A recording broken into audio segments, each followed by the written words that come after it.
Hello, everybody. This is Qesheth, 93. I'm here tonight, this evening here, to discuss path number 17, which connects Binah to Tipperith. This is a continuing of my talks on the major arcana and the path of initiation hidden within the symbols of the major arcana. We talked about that I talked about that in an earlier talk. The major arcana, when the ancient initiates saw the new aeon, the patriarchal aeon coming, and a change in the spiritual formula of mankind, they saw the coming of the monotheistic desert religions, and so they hid their mysteries, they hid the symbols within the major arcana of the tarot. And so within the major arcana is hidden hidden in plain sight, the path of return to the Garden of Eden. Let's just put it that way. So in these talks, I've been kind of talking about the initiate's path to return, the hero's journey. So if you haven't seen my previous talks, I would recommend them. You would definitely want to start. I started with the path of Taw and took the serpent's path up the tree of life. And so you would want to start with that and go in order so you can better understand the journey that you are to undergo as an aspirant or initiate into the ancient mysteries. And again, tonight we'll be talking about path number 17, Atu 6, the lovers, or as Crowley liked to deem it, the brothers. We'll start with the Sefer Yetzirah, which I discussed in the previous talk. It says this about this path. The 17th path is the disposing intelligence, which provides faith to the righteous, and they are clothed with the Holy Spirit by it. And it is called the foundation of excellence in a state of higher things. So it's the disposing intelligence. And in this, it's pointing to the disposing of putting things in proper order. The path title is the disposing one. Again, we talked about it's Atu 6. It's path number 17. It connects Binah, understanding, the supernal mother, who contains all of the supernal triad within her,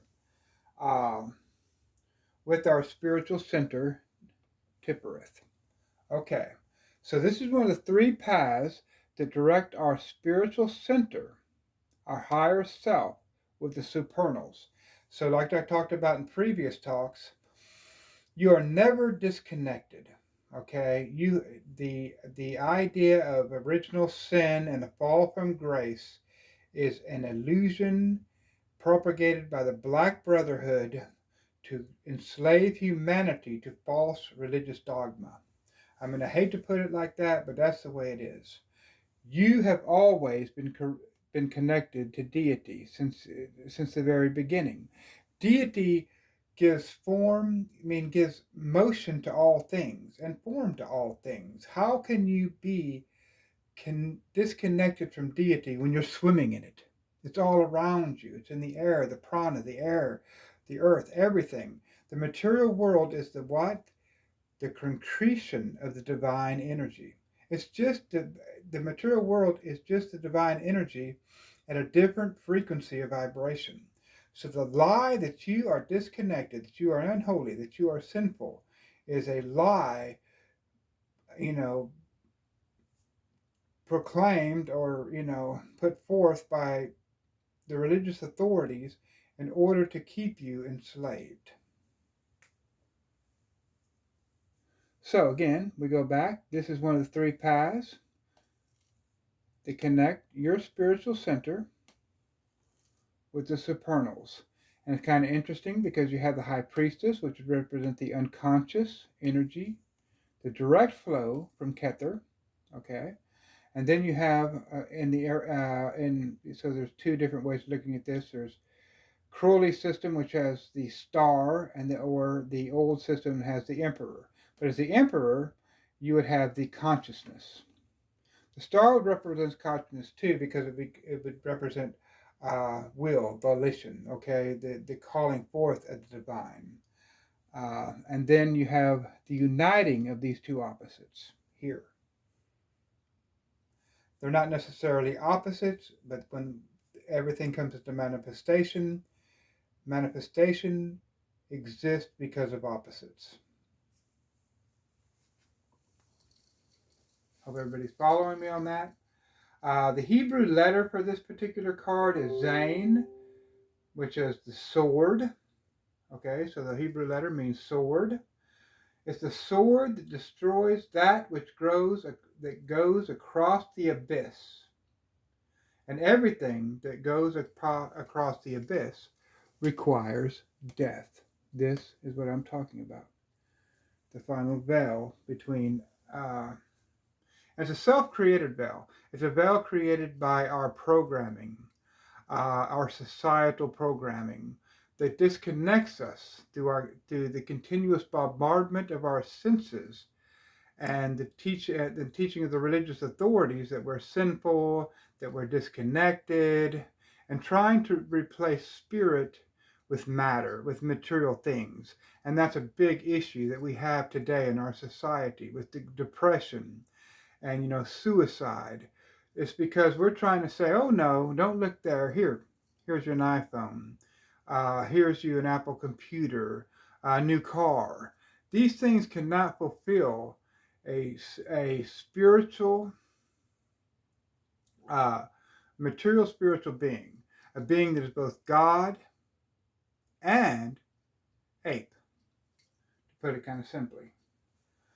This is the sword that destroys, okay? And the sword represents analysis.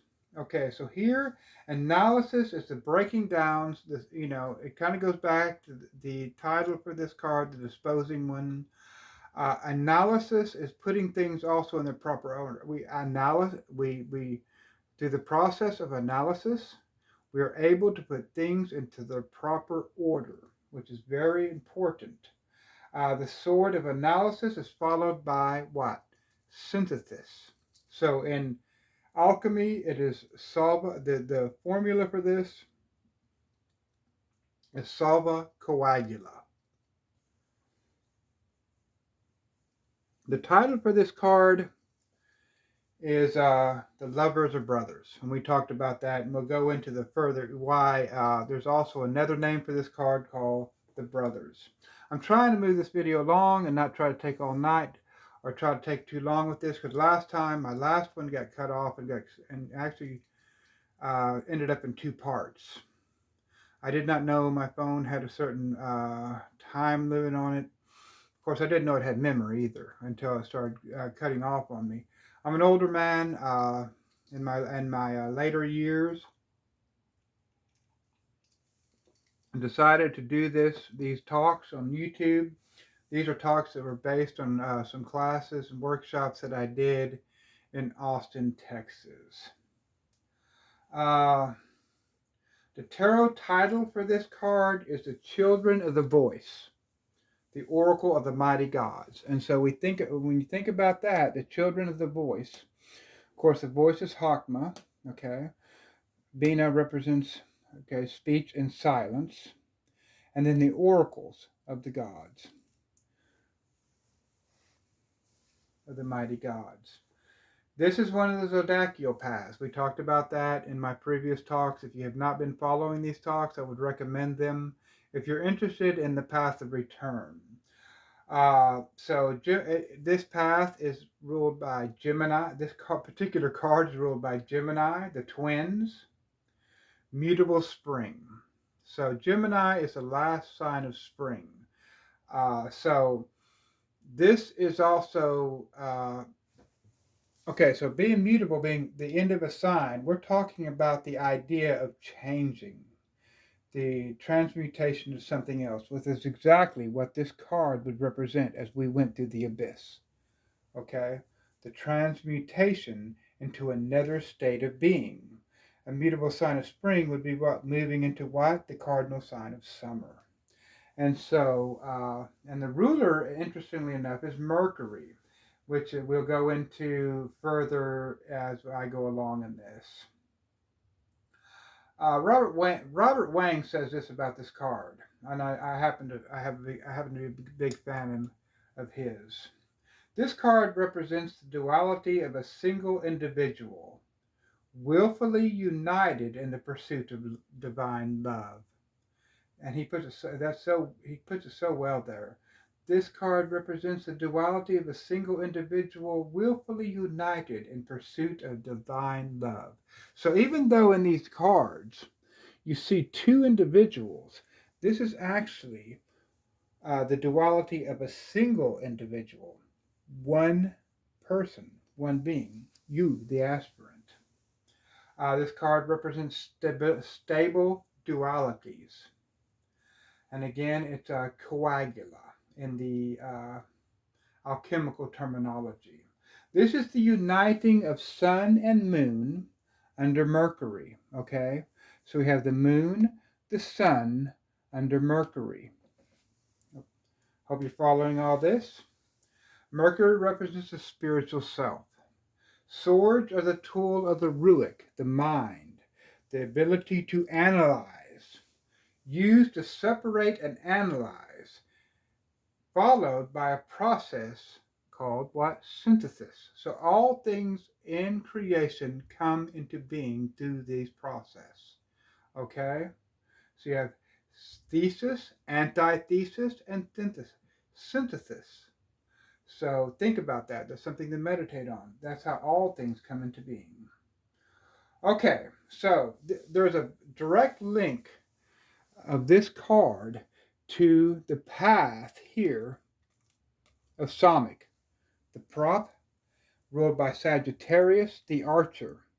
So in this card, these processes were just begun. And in this card, the processes of the great marriage, the Salva Caligula, are just beginning. As the initiate begins to rise on the path of life, on the tree of life, uniting all these various opposites within them in preparing for the first veil. There's a sound in the background. That's my computer saying something. I don't know what it's saying, but anyway, making noise. Anyway, so here the process has begun and here it is finalized. And we also talked about in my last talk the path of strength or lust here, where the marriage was, where the union was made complete. But in this card now, what are we talking about? The marriage, the great marriage. Okay, what are we talking about? The marriage. The marriage, as I talked about in my previous talks, the marriage of sun and moon, consciousness and unconsciousness, the divine with the material. And that's primarily what this card is all about. We'll go ahead and look at the cards a little bit, and hopefully I'm not going over anybody's heads here. But again, if you go back to my previous videos, it'll make more sense to you. So we have, so we're going to look at Crowley's card real quick. I'm going to pick it up so we can get a better look at it, and I'm going to put it right here in front of the camera. If I can get in front of the camera. There we go. And so just bear with me. I'm not a computer whiz kid, or I'm not, being an older gentleman, I do not have a lot of the technological knowledge you young guys got. But any of the king, you see a king and queen here, a black king and a white queen, representing again the uniting of different polarities. Because if you think about it, the king being Binah, being black, and the queen being white, we show the conscious and unconscious, but each containing the other.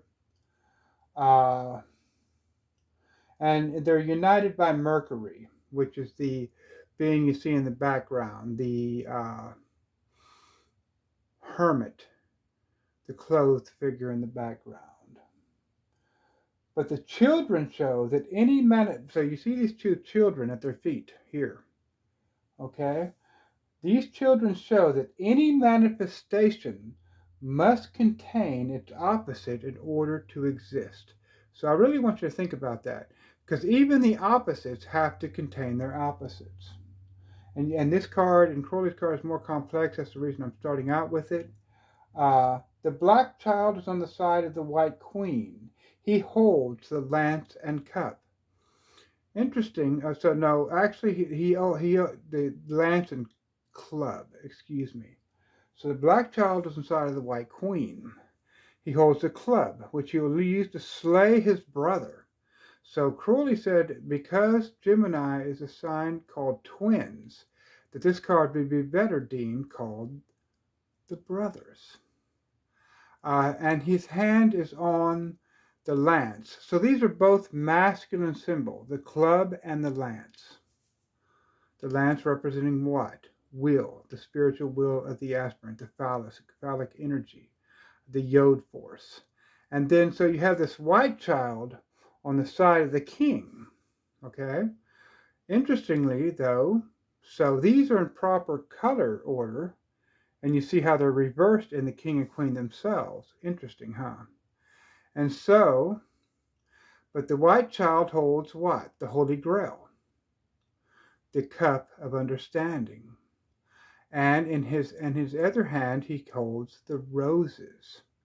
So this is very interesting, because even the opposites must contain their opposites in order to exist. And this is very complex. At this level on the tree of life, you get into some pretty deep complexities, and you have to meditate upon them. Until a person arrives at these levels of spiritual consciousness, of course they cannot say to fully understand them. Because if I always tell people, like, understanding, what is understanding, right? So when you talk about knowledge, we have knowledge here in the sphere of Yehod, but understanding is here in Binah, in the supernal triad. What does that indicate to you as a student? Understanding. Like when you first get on this path, you're reading books that you may not fully understand. You're going through all this kind of stuff. But as you keep going, the light begins to dawn, and you are granted understanding. And so, like I said, these are very complex symbols. I hope just meditate on these things. Because it's interesting that, like I said, that even though the black child, which would represent, of course, which is on the female side, and you see the whole idea of the anima, animus, and Jungian psychology, but you see this whole idea as even though this black child is on its proper side here, and she's clothed in red, and he's clothed in gold, but in scarlet, the queen scale of Binah, and he's clothed in, of course, the color of Tiphereth. You see the the red lion of Leo, the fixed sign of fire, and the white eagle of Scorpio. Now again, we talked about Scorpio in my previous talk. The Scorpio also has three animals attributed to it. The Scorpio, which is the scorpion, which is the lowest form of Scorpio, right? Then you have the serpent, and you have the eagle. The eagle is the highest expression of Scorpio. Here, the red lion and the white eagle. Now they are on the proper sides, but see how these two opposites, in order to exist, must contain their opposites. As the black child reaches and holds the lance, the male phallic symbol of will, and the club. Now we'll go into the slaying of the brother, okay? Again, and the cup of Binah is held by the white child, who's here in the king, the anima animus, okay, and the roses of Venus. So it's pretty interesting. The symbology goes pretty deep in Crowley's deck, and so it requires a lot of meditation. And then when you look here, you see this winged egg that's entwined about with a serpent. But if you think about that, where do we see the serpent? We saw it in the path of the hermit here. the Orphic egg, which is the result of this work. But interestingly enough, if you look closely, the winged egg, again, the winged egg represents the power of the Sphinx, ere, to go. Okay, so spirit, to go, to manifest, to move. It's in a continuous state of movement and manifestation. But here the red line is standing on it, the white child, the black child, and the white eagle, showing a fixation, a redirection of the spiritual energies to higher pursuits, right? So we talked about that in my previous talks too, right? Everything is spiritual energy. It's just depending on how we direct it. Our sexual energy is spiritual energy. Our thought energy is spiritual energy. And it really depends on really uh, how we direct it. Uh, I've actually got past my notes here.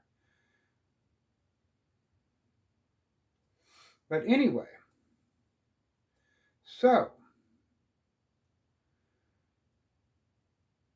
you also notice in Crowley's card that the king and queen are married under an arch of swords. One of the symbols in the Eastern philosophies, the yin and yang, is an exact, precise example of this. How each contains the other, and how even the other contains the other. This is what keeps material manifestation going, the power to go. We talked about earlier that this path is directly related to the first process of the work, here seen on the path of Samik, the path of temperance or art, where this was the balancing of the lower self. On this path is the balancing of the higher self. I'm going back to my notes a little bit because I kind of got lost on that.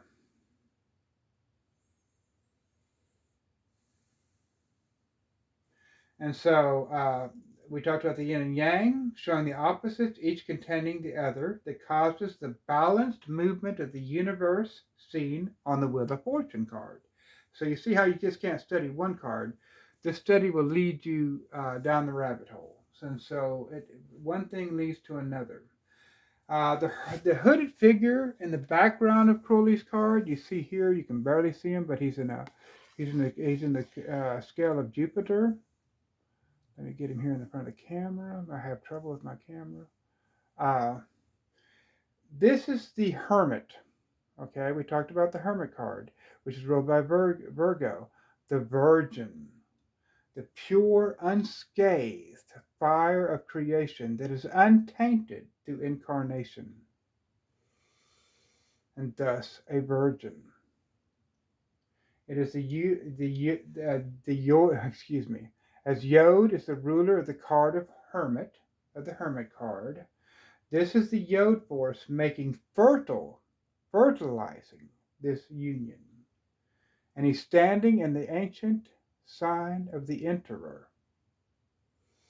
And he also represents the carbon atom, the unifier. And we talked about that a carbon atom has 4 electrons in its valence shell. It needs 8.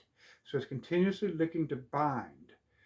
And so in the Book of the Law, there's a verse, I am divided for love's sake, for the chance of union. I am divided for love's sake, for the chance of union. So the carbon atom always seeks to bind. And so this is kind of so this card he also represents the carbon atom, the will to form, and to unify these two aspects of the aspirant.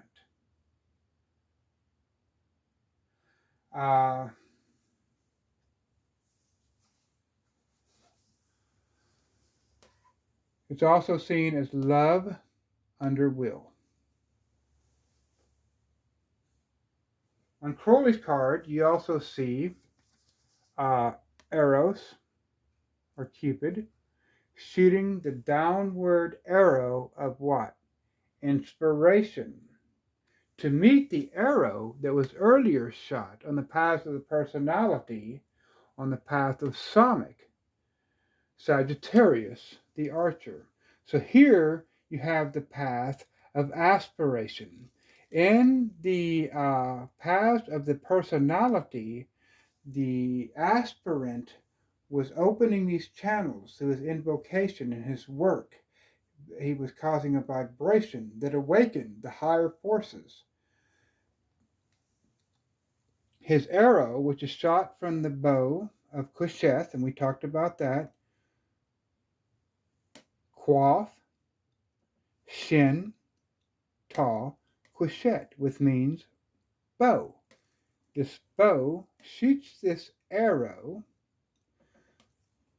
the path of Psalmic, the astrological sign, Sagittarius, the archer. This is the arrow of aspiration, the fire of aspiration. But now, because of the aspirant's work, it is being met by the arrow of inspiration, shot by this Eros. And on his little quiver here are the words Thelema, which again represent love under will. Okay, we'll move on. An interesting point here that I want to make while we're on this point of aspiration and inspiration, and how your work actually awakens this force and begins to channel it down to you, basically, or channel it to you, or awaken within you and channel within you. Because when you first start this work, you think you are the pursuer, pursuing the great work. But in reality, you are the pursued, because the other polarity of yourself also seeks union back with its other half. And hopefully that makes sense to you. There's two polarities existing within you, right? And so these two polarities seek union again. So we can say the positive and the negative, the material manifestation and the which receives negative, right?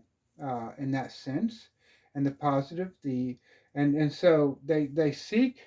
Okay, so two like polarities repel, two opposite polarities what attract. So think about that. That's something to meditate on. I can't really. I'm trying to do the best I can to explain to you. And we talked about also the fixed signs of the zodiac, meaning that the various aspects of yourself are fixed to one goal. Okay? All right. On Crowley's card also, you have Lilith and Eve, the two aspects of the Anima Mundi, the High Priestess, the Virgin, and the Empress, the primal and the purified unconscious. We talked about also on Crow's card, you have the black child of the club, the slaying of the younger brother by the eldest. So this whole myth is played out in the story of Cain and Abel, where Cain, okay, he's considered the younger brother, right, slays the older brother. And symbolically speaking, this is representative of the, physical manifestation. Okay, so physical manifestation. So in this sense, it was the older brother represents the oldest primal aspect of yourself, and the younger brother represents you in the material manifestation, the false ego, the material, the creation that you've built in this particular manifestation of incarnation. And this is an ongoing process where with each incarnation, the younger brother slays the older brother, right? So you're born, your younger brother slays the older brother. But then to become spiritually enlightened, the older brother slays the younger brother. And this is an ongoing process. And so Crowley called this card the brothers and was talking about how Cain had not received initiation until blood was spilt. Okay, so this is a deep meditation on something that I would definitely recommend to meditate on. I can't go into that mystery tonight. And Wade's card is more simplistic, and a lot of the symbols already explained. But we're going to go ahead and look at it. I hope I don't knock it all over. Excuse me.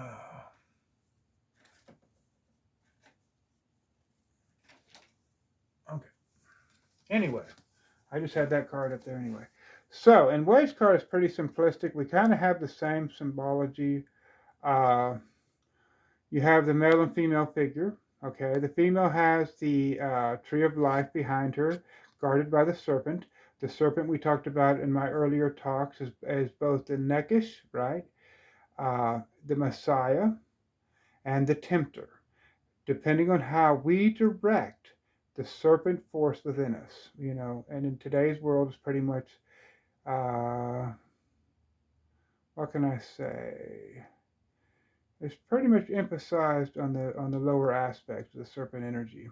So she guards the tree of knowledge. Look at how he looks. He looks to her for what? That knowledge, which she received from the serpent.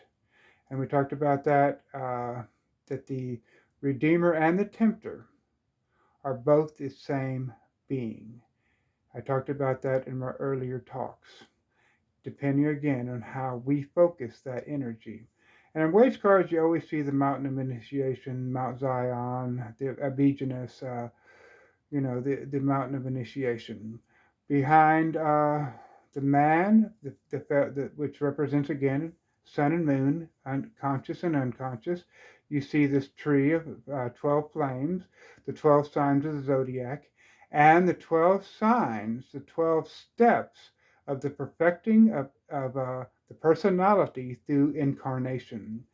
The angel in this card represents the exact same thing as the hermit card, the hermit figure in Crowley's card. It represents the mercurial force that binds, unites, love under will. Again, we talked about this as the lover's card, but love has to be under will. And when I talk about will, I'm talking about divine will. Crowley had the law was do what thou wilt shall be the whole of the law. So many people came into that thinking, oh yeah, I can do what I want. That's not what it meant. And love is the law, love under will. So think about what I'm saying here. And again, we have this the son of Tippereth, the HGA. So this angel and both cards, this angel and the hermit figure in Crowley's card, both represent the same figure, the HGA, which has been doing this work all along. And the Messiah, interestingly enough, in the Messiah figure from where the Hebrews get all of their stories is from the Sumerian legend of Enki, who sought to free mankind from slavery from from Ehil, the Elil, the I guess creator god who seeked to enslave humanity. And again, we talk about paradise and the Garden of Eden. This was actually a prison. We had no free will. And so the serpent itself came to teach us how to be free. Okay. So let's go over some of the attributions for this path. In the king scale, the path color would be orange. The stone would be alexandrite, tourmaline, Icelandic spur. The plants are hybrids and orchids. The animals are the magpie and hybrids. The magical power that the aspirant who is seeking magical power, the siddhis on this path, would be the power of being in two places at the same time and prophecy. So we talked about that. This is the path of prophecy. But the power of being in two places at the same time, that's pretty interesting. Odin, one of the Norse Allfather, that was one of the powers that was attributed to him in the Yingling saga. And then we have, like in Carlos Castaneda, we have these various shamans who were seen to be sleeping, okay? The physical body to be sleeping, but they were definitely witnessed in other areas. And there's numerous accounts of this. So the power being, so we know that the atom is not fixed, or the electron is not fixed until we fix it. And this is again going into some physics that I don't have time for right now. We fix reality. Everything's in a continuous state of potential until we, through our conscious direction, fix it. And so this is very important to remember as we go about our path. The vegetable drug is ergot, which is LSD, which is a fungus that grows on rye, which is where LSD comes from. And I did a class here a few years ago on psychotropic plants, and I guess because I have a background in psychotropic medicines, the use of various plants to attain various states of consciousness.